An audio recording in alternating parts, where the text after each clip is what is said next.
Sakalayan gunarnavasya Vande Guru Sri Charanaravindan.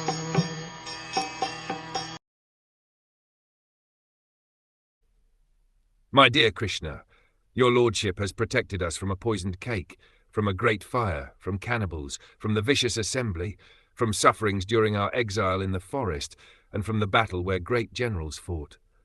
And now you have saved us from the weapon of Ashvatthama. The list of dangerous encounters is submitted herein. Devaki was once put into difficulty by her envious brother, otherwise she was well. But Kunti Devi and her sons were put into one difficulty after another for years and years together. They were put into trouble by Duryodhana and his party due to the kingdom, and each and every time the sons of Kunti were saved by the Lord. Once Bhima was administered poison in a cake. Once they were put into the house made of shellac and set afire, and once Draupadi was dragged out, and attempts were made to insult her by stripping her naked in the vicious assembly of the Kurus.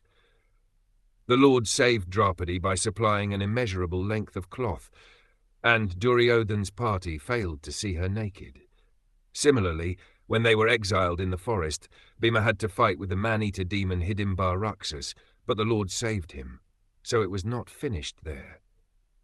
After all these tribulations, there was the great battle of Kurukshetra, and Arjun had to meet such great generals as Drona, Bhisham, and Karn, all powerful fighters.